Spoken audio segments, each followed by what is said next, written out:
ወደ አላፋት ዝማሬ የመጣችሁ ያላችሁ ወንድ ወጣቶች ጥቁር ልብስ ከታች እንዳትለብሱ። የፌደራል ፖሊሶች አካባቢ በፍተሻ እየተመለሱ ውስጥ ያለው ቁምጣ ገልጠው ማየት ነው የቀራቸው። ጥቁር ነው ነጭ ነው። እጅግ አሳዛኝና ልብ የሚሰብር መረጃ በዚህ ሰዓት ተሰምቷል። ከ30 በላይ ወጣቶች ህይወታቸውን ማለፉ ነው የተሰማው። ሰላም ጤና ይስጥልኝ ቤተሰቦቻችን፣ በአዲስ ቪዲዮ ተመልሼ መጣሁ። በዚህ ቪዲዮ የምንመለከተው እንግዲህ በተቃውሞ ተሞላውና ማንም አልሰማም ብሎ ሰዎችን እያባረረ የተከበረው የአላፋት ዝማሬ እንግዲህ አሁንም ላይ በመከበር ላይ ይገኛል። እሱን የምንመለከተው የሚሆነው እንደዚሁ ደግሞ ለ30 ሰዎችም እንደሞቱ የሰማነው የምንገኘው ነው የተፈጠረው ነገር ማስመለከታቸው የሚሆነው ላይክ እና ሼር ማድረጋችሁን እንዳትረሱ። ከ7 በላይ ሳይቶችን ጥንቅቅ አድርገን አስረክበናል። አሁን ላይ በሳር ቤት ቫቲካን ኤምባሲ አጠገብ አዋሬና ፒያሳ ላይ ከባለ 1 እስከ ባለ 3 መኝታ ቤቶችን በተለያዩ የካሬ አማራጮች እስከ 35% የሚደርስ ቅናሽ አቅርበንልዎታል። እነዚህ ሳይቶቻችን ላይ ጠቅላላ ክፍያ ለምትከፍሉ ባለ 1 መኝታ በ8 ሚሊዮን 500 ሺህ ብር የነበረውን በ5 ሚሊዮን 500 ሺህ ብር፣ ባለ 2 መኝታ በ11 ሚሊዮን 600 ሺህ ብር የነበረውን በ7 ሚሊዮን 500 ሺህ ብር፣ ባለ 3 መኝታ በ15 ሚሊዮን 200 ሺህ ብር የነበረውን በ9 ሚሊዮን 900 ሺህ ብር ማግኘት ይችላሉ። ልብ ይበሉ፣ የዋጋ 100% ለሚከፍሉ ሲሆን በግንባታ ሂደት መሰረት ለምትከፍሉ ቅድመ ክፍያ 20% በመክፈል ቀሪውን ያለምንም ዋጋ ጭማሪ በ3 ዓመት ጊዜ ውስጥ የሚከፍሉበትን እድል አመቻችተናል። ለበለጠ መረጃ በ0974 607676 ይደውሉ። መጀመሪያ እንኳን ለጌታችን መድኃኒታችን ኢየሱስ ክርስቶስ በዓለ ልደት በሰላም ደረሳችሁ። ሁላችንም እንደምናውቀው እንግዲህ ይሄንን በዓል አስመልክቶ የሚከበር አሁን ላይ 3ኛ ዓመቱን የያዘ የአላፋት ዝማሬ የሚባል ፕሮግራም አለና እዚህ ፕሮግራም ላይ እንግዲህ ነጭ ካለበታችሁ እኔ ወደ አላፋት ዝማሬ ሄደው ከተባሉት ማለት አንዱ ነኝ። ኦኬ እዚህ ጋር ጧፍ አለ። ይሄን ቪዲዮ ምሰራላችሁ ከተመልሼ ነው። አይ ቲንክ ጧፉን በነዴት መሰለኝ እንደዚህ ያደረኩት የሰባበርኩት ማለት ነውና እንደዚህ አድርጌ ይዤው ነው። ይሄም ያለውበት ምክንያት ምንድነው? እንዲሁ ለብሼ የሄድኩት አላፋት ዝማሬ ምክንያቱም እኔ አላፋት ዝማሬ አይደረግ አይኪድ የሚል ስታይል መጀመሪያ አልነበረኝ። እንዲሁ ለብሼ ነው የሄድኩት። ከስር ግን ጥቁር ሱሪ ነበር የለበስኩት። ቁርጣማ ጥቁር ሱሪ ነበር የለበስኩት ቢኮዝ እኔ እንደዚህ መለበስ ስለፈለኩ ነው እንጂ ሌላ አጀንዳ ኖሮ ነው ጥቁር ይለበሳል የሚል አጀንዳ ኖሮ ነው አይደለም። እዚህ ጋር የምትመለከቷቸው ሁሉ ከላይ ነጠላ ለብሰዋል፣ ነጭ ነጠላ፣ ከውስጥም ነጭ ልብስ ለብሰዋል። ነገር ግን ጥቁር ሱሪ የለበሱትና እንደምትመለከቱ እንግዲህ መግባት አችሉም ተብለው የተመለሱ ናቸው፣ የተባረሩ ናቸው። እኔም አንዱ እኔ ማለት ነው። እግዚአብሔር ይመስገን ወረዲዛ አላፋት ዝማሬ ተገኝተን ስለዘመንን መንግስተ ሰማያትን እንወርሳለን፣ ሳልዘመርን ሲኦል እንገባለን የሚል እሳቤ ስለሌለን ቤተክርስቲያን መዛ ስለማታስተምረን ምንም የሚቆጨኝ አይደለም። ባጭሩ አይተናል። ኦኬ አላፋት ዝማሬ ዋና ዓላማ ምንድነው የሚል ጥያቄ ነው የፈጠረብኝ። ቢኮዝ እግዚአብሔር ማመስገን ከሆነ ቤተክርስቲያናችን እኔ እርቃኔ አይደለም ጥቁር ለብሼ አይደለም ነጭ ለብሼ እርቃኔ ሄጄ እንኳን ለመዘመር ብፈልግ አትከለክለኝም። የአላፋት ዝማሬ ወይ ደግሞ እጃ የተባለው ማህበር ዓላማው ምንድነው? ኦኬ ከላይ ነጭ ለብሼ ከስር ግን ጥቁር ሱሪ ብቻ ስለለበስኩኝ ኦኬ አትገባም ማልገባ እሺ በነጠላ ሸፍን ብዬ ለምንኩ ለዛው ኦኬ ገብቼ ላመስግን ልዘምር ኦኬ በነጠላ ሸፍናል ችግር ነጭ ነጠላ ይዤ ለምንን አያችሁ ተብለ የምንባረር ከሆነ ስንትና ስንት ኪሎ ሜትር አቋርጠን ሄደን ከስንት ክፍለ ሀገር መተን ለመዘመር ሄደን አችሁ የምንባል ከሆነ በጣም ነው የሚያሳዝነው። በጣም ነው ልባችን የሰበረውና በጣም ነው የታዘብናችሁ አልፈልጋለሁ። በዚህ አጋጣሚ ጥበቃዎቹን ምንም አልፈርድባቸውም። ለምንድን ነው ይሄ ነገር የሚሆነው ጠይቀናል፣ ግን ምንም ማድረግ አንችልም። ትእዛዝ ነው የተባልነውና በእነሱም አንፈርድባቸውም። የሆነ ሆኖ ግን የአላፋት ዝማሬ ላይ እንግዲህ ጥቁር ልብስ ለብሶ የሄዱ ብዙ ሰዎች አብዛኛው ወንዶች ናቸው። ልጇቸውን ይዘው ባልና ሚስት ሆነው እናቷ ነጭ ሙሉ ለብሳ ባልየው ግን ጥቁር ሱሪ ብቻ ስለለበሰ ሲመለስ ነበር። ኦኬ ልጆቻቸውን ይዘው አንተ መግባችን ተብሎ ሲመለስ ነበር። እሱ ብቻ አይደለም፣ ከውስጥ በኩል ከላይ ነጭ ሸሚዝ ለብሷል፣ ነጭ ልብስ ለብሷል። ከታከታችም ጫማው ጭምር ነጭ ነው። ነገር ግን ከውስጥ በኩል ፓካውቱ ወይ ደግሞ ቦዲው ጥቁር ነው። ወይ ጥቁር ቦዲ ያደረገው አችልም ተብሎ ሲያወልቅ ነበር። እሺ ብላ ወለቀ። ነገር ግን በእጅ ይዘህ መግባት አችልም፣ ኪስ ውስጥ አድርገህ መግባት አችልም። ያን ነገር ጥለ ነው የምትገባው። ፓኳቱን ጥሎ ነው የገባውና በጣም ነው የሚያሳዝነው የሚገኘው ነገርና እኔ አላቅም። የአላፋት ዝማሬ ዋና አጀንዳ ዓላማ እግዚአብሔር ማመስገን ከሆነ አይ ለምን ነው የምንከለከለው? ሙሉ ለሙሉ ጥቁር ለብሰን ከመጣን እሰየው እሺ ካልኩ ችግር የለውም። ግን በዚህ ደረጃ አክበን ነጠላ ነጭ ለብሰን ነጭ ልብስ ለብሰን ከስር ብቻ ሱሪ ጥቁር ስላደረግን መግባታችን ነው የምትሉን ዋና ዓላማችሁ ለካሜራ ግባቱን እኛን የፈለጋችሁት ወይስ እግዚአብሔር እንድናመሰግን የፈለጋችሁት የሚል ነገር ማንሳት ፈልጋለሁ። ለማንኛውም እናንተ በዚህ ጉዳይ ሀሳባችሁን አስቀምጡበት። ብዙዎች እንግዲህ ቪዲዮ ሰርተውበታል። እስቲ ተመልከቱት። ህዝብ ነው እየተመለሰ ያለው። ማርያምን እኔ ምሬን ነው ከልቤ ያዝኛለሁ። ምክንያቱም ሰው ከላይ ነጭ ለብሶ ከስር ጥቁር ለብሶ የሚመጣ አለ እና ይሄ ከሆነ ከፖለቲካ ጋር ከምናምን ያው ሰሞኑን ሶሻል ሚዲያው ላይ ወደዚህ ሲሉ ከነበሩ አንዳንድ መረጃዎች ጋር ተያይዞ ጥቁር የለበሰ ሰው እንዳታስገቡ ተብሎ መመሪያ ተሰጥቷቸዋል ፍተሻ አካላት። በቃ ከላይም ሆነ ከስርም ሆነ ውስጥ ያለው ቁምጣ ገልጠው ማየት ነው የቀራቸው። ጥቁር ነው ነጭ ነው። እንግዲህ እሱንም ከደቂቃዎች በኋላ ላርጎት ነው ይችላል አይታወቅም። ፓኳት ካስወለቁ ከስር ያለውን ሙታንት ወይ ደግሞ ከውስጥ የሚለበሰውን ልብስ ገልጠው ማያዩበት ምንም ምክንያት የለምና በጣም ነው የሚያሳዝነው፣ በጣም ነው የሚያሳፍረው። ይሄ የጥንቃቄ መልእክት ስለሆነ ለብዙ እንዲዳረስ ሼር አድርጉ። የጥንቃቄ መልእክት ነው። ለአሁን ብቻ ነው የሚጠቅመው። ቪዲዮ ሪፖስት፣ ኮፒ ሊንክ፣ ሼር አድርጉት። ወደ አላፋት ዝማሬ እየመጣችሁ ያላችሁ ወንድ ወጣቶች ጥቁር ልብስ ከታች እንዳትለብሱ፣ ጂንስ ከታች ጥቁር ልብስ እንዳትለብሱ። ፌደራል ፖሊሶች አካባቢ በፍተሻ እየተመለሱ ነው። እንዳትደክሙ፣ ቤታችሁ ዳችሁ ቀይራችሁ ኑ ስለሚባል ጥቁር ልብስ እንዳትለብሱ፣ ከታችም ከላይ ሙሉ ለሙሉ ነጭ ለብሳችሁ ነው። በዚህ መንገድ እንግዲህ ለንደው ለብሳችሁ አትምጡ ብሎ ማሳሰቢያ ሰርቶ ነበርና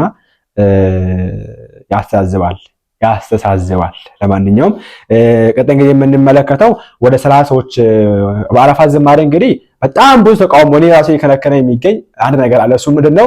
ቁርባን ለመቁረብ ቪአይፒ የሚባል ነገር አለ እንደምታውቁት። ወደዛ ላይ ጋር በመዝገባ ነው የምትገቡትና ስንሞክር ሞልቷል፣ እሱ ራሱ ሞልቷል፣ አንቀበልም ነው። ኦኬ። ስለዚህ ካልተመዘገብክ ወደዛ ሄደክ እንደማትቆርብ ነገር፣ ከተመዘገብ ግን በዛ እንደምትቆርብ ነገር ነውና አንድ ወንድማችን አንስቷል። እሱ ጋር አስመለከታችኋለሁ። ነገር ግን በጣም በሚያሳዝን ሁኔታ እንግዲህ ዛሬ በገና በዓል ዋዜማ ወደ 30 ሰዎችን በሞት አጥተናቸዋል ወጣቶችንና እስቲ የት ነው ምንድነው ነገር እንመልከት። ከ7 በላይ ሳይቶችን ጥንቅቅ አድርገን አስረክበናል። አሁን ላይ በሳር ቤት ቫቲካን ኤምባሲ አጠገብ አዋሬና ፒያሳ ላይ ከባለ 1 እስከ ባለ 3 መኝታ ቤቶችን በተለያዩ የካሬ አማራጮች እስከ 35% የሚደርስ ቅናሽ አቅርበንልዎታል።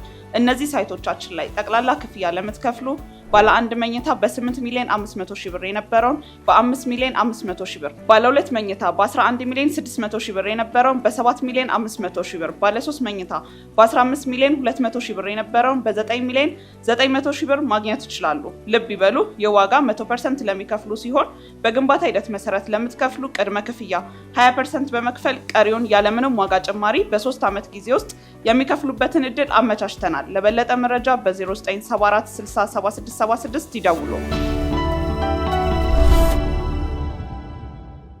እጅግ አሳዛኝና ልብ የሚሰብር መረጃ በዚህ ሰዓት ተሰምቷል። ከ30 በላይ ወጣቶች ህይወታቸውን ማለፉ ነው የተሰማው።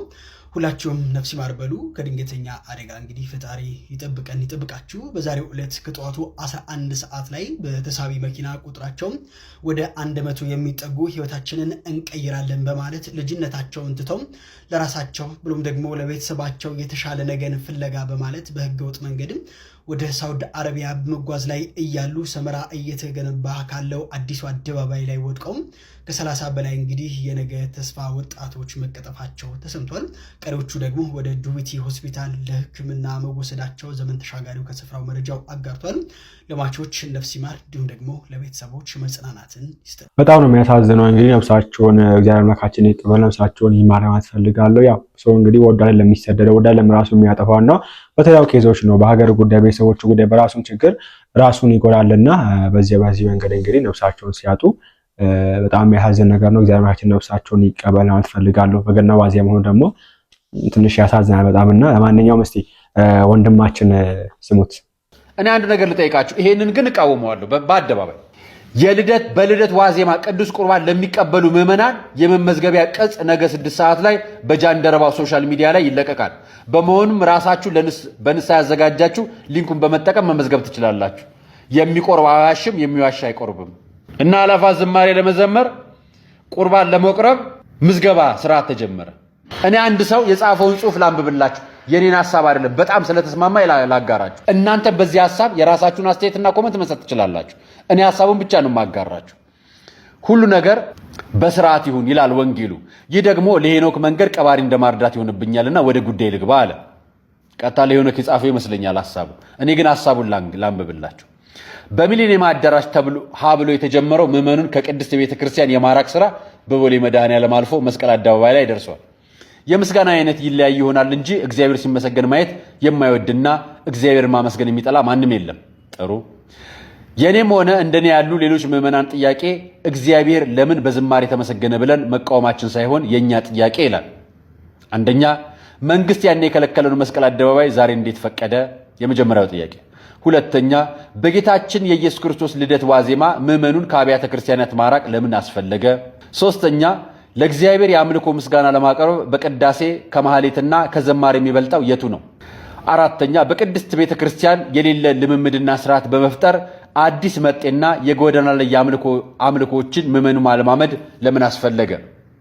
አምስተኛ በፎቶ እንደምትናየው የኢየሱስ ክርስቶስን ቅዱስ ሥጋውና ክቡር ደሙን ስንቀበል ወይም ስንቆርብ ምዝገባ የተጀመረው ከመቼ ወዲያ ነው? ባለፈውም በቲክቶክ ተሰባስበው ሊቆርቡ ሲሉ ይህ የቅድስት ቤተክርስቲያን ስርዓት አይደለም ተብለው መከልከላቸውን አንረሳም። ስድስተኛ በማህሌት በዝማሬ ጊዜ አትዝለሉ ስትባሉ ዳዊትም ጨርቁን ጥሎ እየዘለለ ዘምሯል የምትሉ ዳዊት አጥፍቶም በእግዚአብሔር መቀጣቱንስ ለምን ትረሳላችሁ? ሰባተኛ ነጭ የለበሰ ብቻ እግዚአብሔርን ያመስግን ብሎ ልብስን መስፈርት ያወጣውና የጻፈው በየትኛው ቀኖና ነው? ብዙ ጥያቄዎች ማንሳት ይቻላል። ነገር ግን ነገሮችን ማንዘዛት ይሆናል። ከውጭ ካለ ጠላት ይልቅ በውስጥ ያለ ይጎዳል የሚባለውን ብሂል ልቦና ላለው ሰው አሁን በግልጽ እየታየ ነው። ለእኔ የሚታየኝ የአላፋት ዝማሬ ለቅድስት ቤተክርስቲያን ጥቅም የሚሰጥ ሳይሆን በማር የተለወሰ መርዝ ሆኖ ነው። ቅድስት ቤተክርስቲያን በሰዎች ታምና አታውቅም፣ ራስና አካል የሆነላት አምላክ እንጂ። ያ ችቦ የሚያክል ጧፍ ሲያነድ የነበረው የማንቂያ ደውል ሰብሳቢ የጠፋ። ቀጥሎ አላፋት ዝማሬስ ሐሳቡን ያጋራው ተክለ ማርያም ተክለ ጻድቅ ይሄን ሐሳብ አጋራ። ዝማሬ ለምትሳተፉ ወንዶችም ለምትሄዱ ወንዶችም ወንድሞችም ይሄን አላፋት ዝማሬ ላዘጋጃችሁትም ጥያቄውን ለእናንተ አጋርቷል። እውነት ቅዱስ ቁርባን የሚቆርብ ሰው መመዝገብ ጀምራለች እንደ ቤተክርስቲያን? ቤተ መቅደስ ውስጥ የለም። እናንተ ጋር የጀመራችሁት የቤተክርስቲያን ስርዓት ያልሆነውን ነገር ለምን አረጋችሁት? የመጀመሪያው ጥያቄ ይሆናል። ለቪቪአይፒ ከሆነ እግዚአብሔር የሚለየው ሰው እንደሌለ ነግረናችኋል። ማበረታታት ከሆነ በሌላ መንገድ ማበረታታትም ይገባል። ይሄ ነገር ልምድ ሆኖ ስርዓት ሆኖ ስለሚቀጥልም መመዝገቡ ትክክል አይደለም የሚለውን ጥቆማ ብትቀበሉት። እኔ እንግዲህ የቁርባኑን እንግዲህ ምንም ማለት አልችልም፣ አላቅም እኔ ምን ማለት እንዳለብኝና የልብሱን ግን ነጭ ያለበሰ አይዘምርም ተብሏል ነው እንግዲህ እጃት እያለ የሚገኘው እንደዛ ነው። የጃንራው ትውልድ ወይ ደግሞ አላፋት ዝማሬ አዘጋጆች እጃቶች እያሉ የሚገኙት ነጭ ያለበሰ የጌታለት አይዘምርም ነውና እኔ እንዲያውም አንድ ነገር ማሰብ ፈልገው እዚህ ጋር አንድ ነገር ያነበብኩ ነበር እንደውምና ወደ ላሊበላ የሚሄድ ልደት ለማክበር የሚሄዱ ክርስቲያኖች ቀንሰዋል ቁጥራቸው የሚል ነገር ወጥቶ ነበር። በዚህ አጋጣሚ እንገራቸው ብዬ ነው።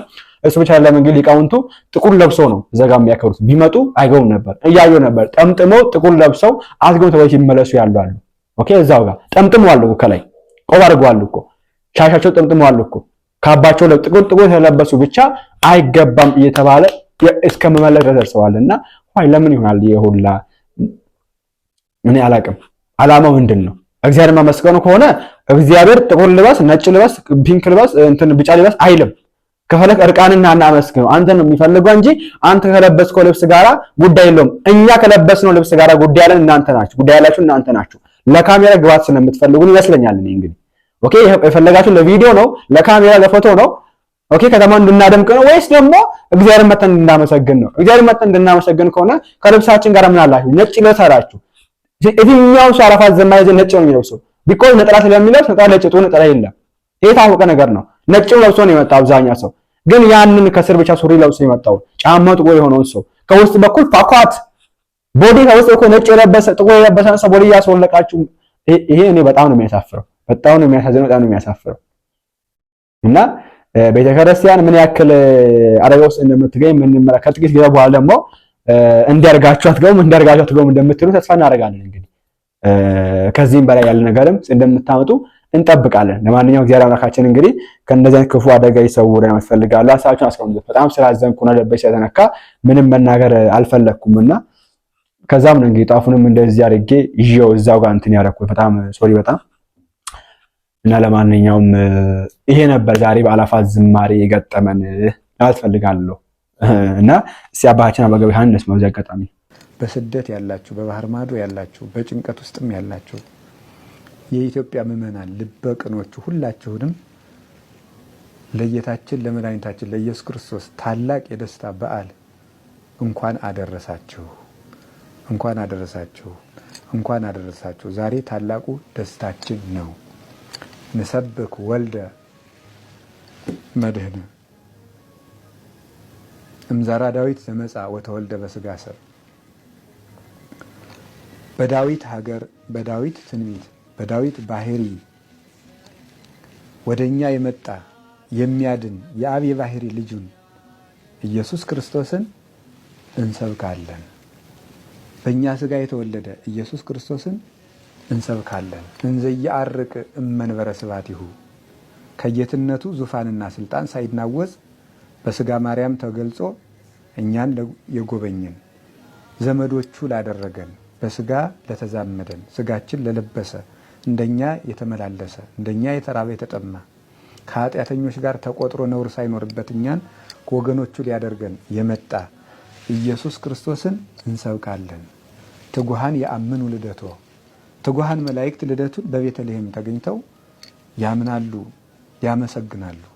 ወሱራፌል ይቀውሙ አውዶ ሱራፌል በዙሪያው ከበው ያመሰግኑታል። ቤተልሔምን ከተማ አድርገው ንጉሳቸው ክርስቶስ በዚያ ተወልዷል እና መጻ ይቤዘወነ ውስተ ዓለም እኛን ከነበረብን መከራ ሊዋጀን ወደዚህ ዓለም መጣ።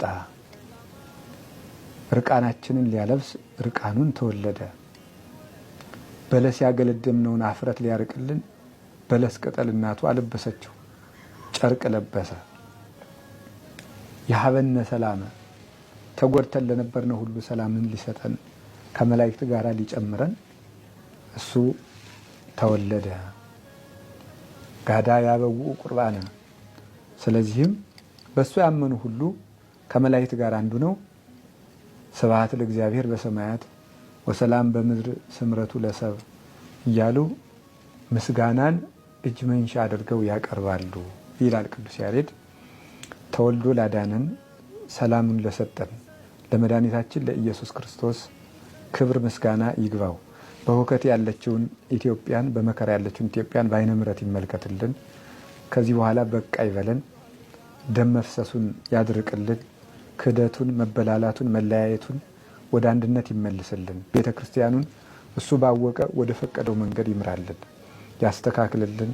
ሁላችንንም ያስተካክለን። ሰብአ ሰገልን በሃይማኖት መንገድ የመለሳቸው አምላክ እኛንም ወደ ንጽህና መንገድ ይመልሰን። ርኩሰታችን ይቀድስ፣ ኃጢአታችንን ያንጻ፣ አይምሯችንን ያስተካክል፣ ሕይወታችንን ሁሉ ወደ እሱ ይመልስ። በሀገራችን ያሉ የአባቶቻችን የቅዱስ አባታችን የብፁዕ ቅዱስ አቡነ ማትያስ ቡራኬ ለሁላችን ይድረሰን። በበዓላት ጊዜ ቅዱስ ፓትርያርኩ የሚያስተላልፉት ቃለ በረከት ለምእመናን ትልቅ የክርስቶስ መልእክት ነውና አሜን። ሁላችንም በድጋሚ እንኳን ሳነሰን ብያለሁ። እስቲ አንዳንድ አስተማሪዎችን እንመልከትና እንጨርሳለን። ነገ ታኅሳስ 29 እንኳን አደረሳችሁ። ሁል ጊዜም ቢሆን በየዓመቱ የገናና የጥምቀት በዓል በመጣ ቁጥር ምእመናን የሚጠይቋቸው ጥያቄዎች፣ ታዲያ እነዚህን ጥያቄዎች ደግሞ የቤተ ክርስቲያናችን ቅዱሳን አበው አባቶች ቀድመው ሥርዓት ሰርተውባቸዋል። የመጀመሪያው ጥያቄ ገናና ጥምቀት ዓርብና እሮብ ቢውሉ ሥጋ ይበላል አይበላም? ሁለተኛ ጥያቄ የገናና የጥምቀት በዓላት ቅዳሴ ስንት ሰዓት ነው? ሶስተኛ ገና ወይም ደግሞ ልደት ጋድ አለው የለውም? አራተኛና በጣም የሚገርመው ደግሞ የልደትን የገናን ጾምን የማይጾሙ ሰዎች ልደት ከመሆኑ በፊት ያለችውን አንድ ቀን ጋድ መጾም ይችላሉ አይችሉም? እሺ እነዚህን ጥያቄዎች የቤተ ክርስቲያናችን የሥርዓት መጽሐፍ ፍትሐ ነገሥት በአንቀጽ 15 እንደዚህ ብሎ አስቀምጦታል። የመጀመሪያ ጥያቄ መልስ ገናና ጥምቀት ሮብና ዓርብ ቢውል ይበላል? አዎ ይበላል።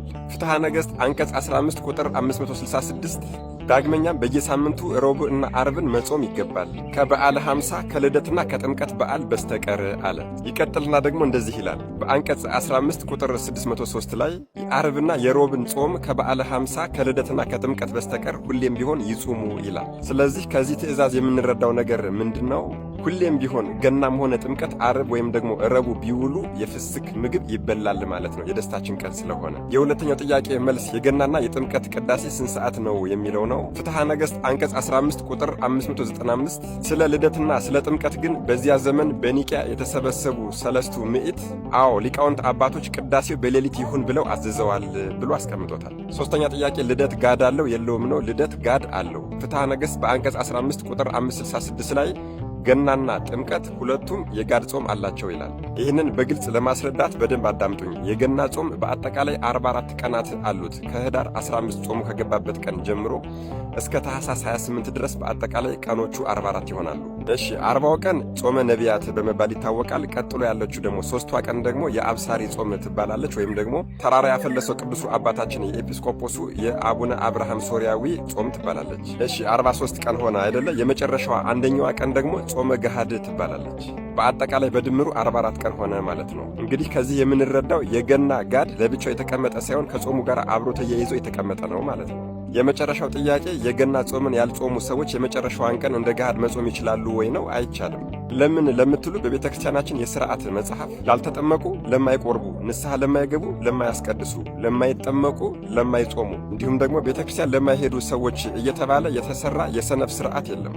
አዎ በፍትሐ ነገሥት መጽሐፋችን አንቀጽ 15 ቁጥር 565 ላይ ተጽፎ እንደምናገኘው ሰባቱም የአዋጅ አጽዋማት ለክርስቲያን ሁሉ እንዲጾሙ የታዘዙ አጽዋማት ናቸው። የአዋጅ አጽዋማት ሲሆኑ ከነዚህ ውስጥ ደግሞ አንዱ የልደት የገና ጾም የአዋጅ አጽዋም ነው። በዚህ መሰረት ሁሉም ሕዝበ ክርስቲያን ሁሉንም ጾሞች ጾሞ በልደት ቀን መግደፍ ነው ያለበት እንጂ ሳይጾም ቆይቶ መጥቶ የመጨረሻዋን ቀን ገሃድ አድርጌ ጾሜ ልግደፍ የሚለው ተቀባይነት ያለው ሐሳብ አይደለም። እዚህ ላይ እጅግ በጣም የሚያሳዝነውን ነገር ልንገራችሁ። የዚህ የገና የልደት ጾም ላይ ሁሉም ስጋ ቤቶች 44ቱን ቀን ተከፍተው ይቆዩና የመጨረሻዋ 43ኛዋ ቀን ላይ ገሃድ ብለው ዘግተው እንደከረሙ ሁሉ የመጨረሻዋ ቀንማ ጋድ ናት ይሉና ያችን የመጨረሻዋን ቀን ይዘጋሉ። በዚህ የተነሳ ሁሉም ስጋ ሲበላ የነበረው ሰው ሳይፈልግም ቢሆን ስጋ ቤቱ ስለተዘጋበት ብቻ ያችን አንዷን ቀን ይጾምና በሚቀጥለው ቀን አብሮ ከጾሙት ጋር ይገድፋል ማለት ነው። ይሄ አካሄድና ይሄ አስተሳሰብ ግን የሰነፎች ሐሳብ ስለሆነ እጅግ በጣም ትልቅ ስህተት እንደሆነ ልናገር እፈልጋለሁ። መድኃኔዓለም ኢየሱስ ክርስቶስ አስተዋይ ልቦናና ሰሚ ጆሮን ይስጠን። መልካም የልደት በዓል ይሁንልን። አሜን። ይቆየን። ሱዳችን ይህን ሰላይ ኦፕን ሆናችሁበት አዲስ ነገር ደሳችሁ በታጠራጠረ መልካም የጌታ በዓል ይሁንላችሁ። በቀጣዩ እንመለሳለን። ቸር ቆዩልኝ። ከ7 በላይ ሳይቶችን ጥንቅቅ አድርገን አስረክበናል። አሁን ላይ በሳር ቤት ቫቲካን ኤምባሲ አጠገብ አዋሬና ፒያሳ ላይ ከባለ 1 እስከ ባለ 3 መኝታ ቤቶችን በተለያዩ የካሬ አማራጮች እስከ 35% የሚደርስ ቅናሽ አቅርበንልዎታል። እነዚህ ሳይቶቻችን ላይ ጠቅላላ ክፍያ ለምትከፍሉ ባለ 1 መኝታ በ8 ሚሊዮን 500 ሺህ ብር የነበረውን በ5 ሚሊዮን 500 ሺህ ብር፣ ባለ 2 መኝታ በ11 ሚሊዮን 600 ሺህ ብር የነበረውን በ7 ሚሊዮን 500 ሺህ ብር፣ ባለ 3 መኝታ በ15 ሚሊዮን 200 ሺህ ብር የነበረውን በ9 ሚሊዮን 900 ሺህ ብር ማግኘት ይችላሉ። ልብ ይበሉ፣ የዋጋ 100% ለሚከፍሉ ሲሆን በግንባታ ሂደት መሰረት ለምትከፍሉ ቅድመ ክፍያ 20% በመክፈል ቀሪውን ያለምንም ዋጋ ጭማሪ በ3 ዓመት ጊዜ ውስጥ የሚከፍሉበትን እድል አመቻችተናል። ለበለጠ መረጃ በ0974 60 76 76 ይደውሉ።